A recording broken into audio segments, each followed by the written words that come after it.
Good afternoon, everyone. Bolshevik Revolution, old photos. The Tsar's Palace, is that partially buried? Can you say mud flood? Solar activity, the change of an age, how much time it'll take to mine all the minerals we need to go to 100% renewables, steel production shutting down across Europe. Wonder how silver's going to fare moving through these times. A third of French gas stations, shortages. It's like we're getting a free kitten with the whole deal here.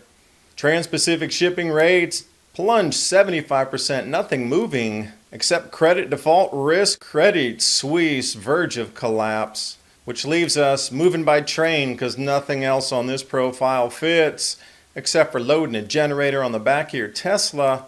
Years ago I was given warning, when Amazon stops free shipping, the end is near.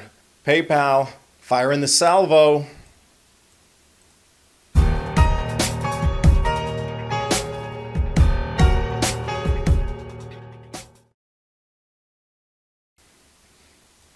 And for those of you into the global liquefaction through magnetic fields and repeating cycles of time, Bolshevik Revolution, chapter in history to study as well. Same area, Ukraine, but check out the palace. Does that look buried to you? Who in their right mind would build a palace with the mud up to the second floor? Food for thought on that one. Also, the sun, in reference to the crossing, even pops up in Revelation. Change of an age. Something's connected there. And many years ago, I was told, when Amazon stops free shipping, the collapse is extremely close. This is not exactly Amazon, but return shipping on products in the U.S. through PayPal will no longer be valid. You will have to pay for the shipping. Let's move over to the Trans-Pacific shipping rate plunge.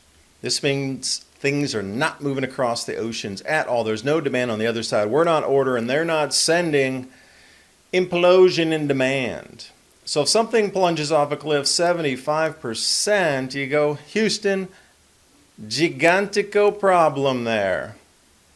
So we look at the rates last year. Remember the whole thing about during the COVID, oh, the rates are so high, it's unbelievable, astronomical. And it did hit the unbelievable, stratospheric, unfathomable rates. $19,000, I think it was a 40-foot for that price. Now it's at $3,900. I'm hoping I can buy one of those used. I need one on the farm. Cargo ship owners cancel sailings. Global trade flips from backlogs to empty containers. How can we utilize those empty containers? Before we start, just a quick word from our sponsor. It's true carnage in the stock market, unlike anything we've seen. The average stock is down 41.7% from its 52-week high, meaning stocks will have to rally another 71+% now to get back to all-time highs. More interest rates are expected. Meanwhile, gold is down only 8%. So it's proven to be a source of protecting wealth and a hedge against inflation. Billionaire John Paulson said last week that gold will rise when the Fed fails to get inflation back to 2%. Gold will soar. Call the Patriot Gold Group today before it's too late. Mention the Adapt 2030 channel when you call. They're going to give you some great service. Patriot Gold Group has a no fee for life IRA, where your IRA or 401k can be in physical gold or silver, and you may qualify for the no fee for life IRA on qualifying rollovers. Give them a call, 888-546-7020 to get your free investor guide today. And with the knowledge that Patriot Gold Group is Consumer Affairs top-rated IRA gold dealer for 6 years in a row, it'd be good to talk to them. 888-546-7020. And now on with the video. Also, steepest decline in Asia West coastal market. This off American Shipper. And see, they're putting in at 76% over the last 6 months. Nearly the same identical numbers at 7,900 or 7,800 compared to 3,900, which means it's dropped even further. So this would be a lot of the signs on the retail side where whoever from whatever country is not ordering. So they're not producing in China either because it's 100% lockdown with 100% zero COVID policy. So all the factories are shut there. Ports are shut. There's a lot of mystique on why all these things are happening in China. So as we look, the outbound flow of the manufactured products has stopped, but the demand for those products has stopped. But then if you're looking at chartered vessels for companies, that has stopped. European smelting has stopped. Metal production, metallurgy, fertilizer production, chemical production has stopped. So where does that leave us now? Gee, could I forecast out into the future? I bet anybody can at this point. I think it's collapse time. So then we got to add in the wild card here. The total metal required to get us out of fossil fuel usage, bringing us up into 100% renewables, Green New Deal. This is off the USGS estimates of how much metal is in the crust of our earth and the mining capacity that we have down, how long it'll take to extract. So what you're looking at is on the right side, years to produce metal at 2019 rates of production. That was pre-COVID. Now, that's got slashed in 50%. So we probably need to double these numbers here, but need to widen it out for you just so we can see where it's at. You're looking at the far right there. So just the amount of copper that we'll need to transition for all the windmills, solar panels, etc., 189 years to mine all that. Then nickel, which is in short supply as well after the LME debacle and the whole saving the Chinese tycoon at the expense of every other investor out there, will take 400 years to produce all the metals that we need. Now lithium, looking at around 9,920 years, which brings us into like the length of the Sumerian kings list on how long the Anunnaki had lived, if you believe in those ancient tales. So even an Anunnaki king would maybe not see the amount of lithium mined to complete this process. But then you need to look down at germanium after we come through the rare earth minerals of neodymium. I didn't see molybdenum on here, but we got germanium and lanthanum, terbium, etc. But check out the germanium, 29,113 years to be able to mine all that so we can complete the transition. So just with these facts alone, do you think it can be done? Do you think it's a talking point? Is it a way to explain the collapse on a cycle that was already known? Because you could put mandates in where you can't use this, you got to switch to that, and then suddenly things are starting to collapse, but they were going to collapse anyway. I mean, you look back in history and you can find specific timelines on 400-year cycles that then culminate into larger 2,000-year cycles. It's like clockwork.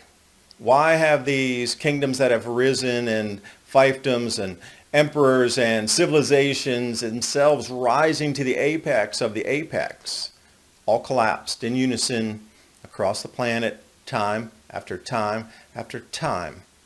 It is a cycle and we're in it again. So this is nothing more, at least in my opinion. Now you can agree, disagree with that. These are all distractions to keep your eyes off the heavens, the cycles, and the understanding of the magnetic field on our planet and how that will disrupt food production while you're debating all these other issues. Then you got to add this in here, steel production collapsing. Well, that's Sweden, but generally across the entire EU, electrical prices have gotten too high, smelters have shuttered, chemical factories have shuttered, and it's not going to come back online anytime soon, years, plural. And then we look at the London Metals Exchange taking steps to forbid Russian metals coming on the market. But wait, those totals we saw were global totals. And Russia, being a major producer of aluminum, nickel, and copper, would extend those mining years out even further if they're not included. So then that leaves us with very few options here. So you can talk about all these renewable cars, electric vehicles, etc. But I am going to say, just if you were going to play the devil's advocate here with the Green New Deal and all this transition to clean energy, trains are the way to go. Trains right there. That's the only possible option that will work with the limited amount of materials and the time to extract those from the earth. Cars will be a thing of the past. And remember, all this bundling and narrative packaging is like a free kitten in the mail. I'll take 2. You can guard my farm during the collapse. And another thing that's going to hit this transition here is the original tweets coming out. This is 10 days ago, right at the beginning of October. Waiting lines at French gas station. 1 in 10 gas stations were having fuel shortages. Super long lines. And suddenly it is 30% now of all the stations. And the police are going along checking your gas tank levels. If it's too high, you're not allowed to stay in line because you're just topping up a tank, which is not for emergency use per se. So this takes us into la la land here. Every major facet of the production of that transition is now halted or extremely limited. So these grandiose figures of it being done by this time in 2030, 2050, etc. for the rollouts and the completion, you're going to have to push that way, way, way back. Can't be done unless it's with robots, and perhaps there's a iRobot army waiting around in these empty containers that'll pop out and go, oh, we'll manufacture those. You're no longer needed. Banking too, finance. This is the credit default swaps. CreditSwiss, the higher that line goes, the more danger they are of full collapse. This is a Lehman Brothers profile 101. See this? Start quaking in your boots. I know the U.S. gave an emergency $3.5 billion to keep this bank afloat just over the last day. So you got to ask yourself, metals, silver's used in a lot of these solar panels and different types of renewable energy, but at the same time, these stackers right here, the Scottsdale Mint, 2 ounces, preserve your wealth, and it's also going to be used once this green energy thing resumes. So you have to look at 2-ton megawatt windmills made up of 260 tons of steel that require 300 tons of iron ore and 170 tons of coking coal, all mined, transported, and produced by hydrocarbons. Just envision when the wind doesn't blow. What happens then? I mean, some of these, what happened if your power is not there after hurricanes? Can you plug in your vehicles? There's a lot of things to overcome as we move forward with this. And now the complete collapse of economies in the base metals and production for all these devices are now sitting idle as well. So when you see a gas-powered van towing a diesel generator, charging an electric car, we're in 2022. This brings us into 2023, EVs here, being charged with gas-powered generator off the back. Now that generator in itself is going to be incredibly valuable during a grid down or electrical stoppage, so I am sure somebody would steal that far before they would steal the car. Just saying. So there truly are a lot of, setbacks to work through. Not only in the green transition, but just food delivery, fertilizer production, moving said fertilizer from point A to point B, the volcanic winter happening in the southern hemisphere. They're going to experience a year without a summer due to the Tonga eruption earlier this year. And now 40% of the world's fertilizer is offline due to the chemical plant shortages and shutdowns across Europe. So whatever way you juggle this thing here, we're all going to have to get ready to take care of ourselves, our families and our communities.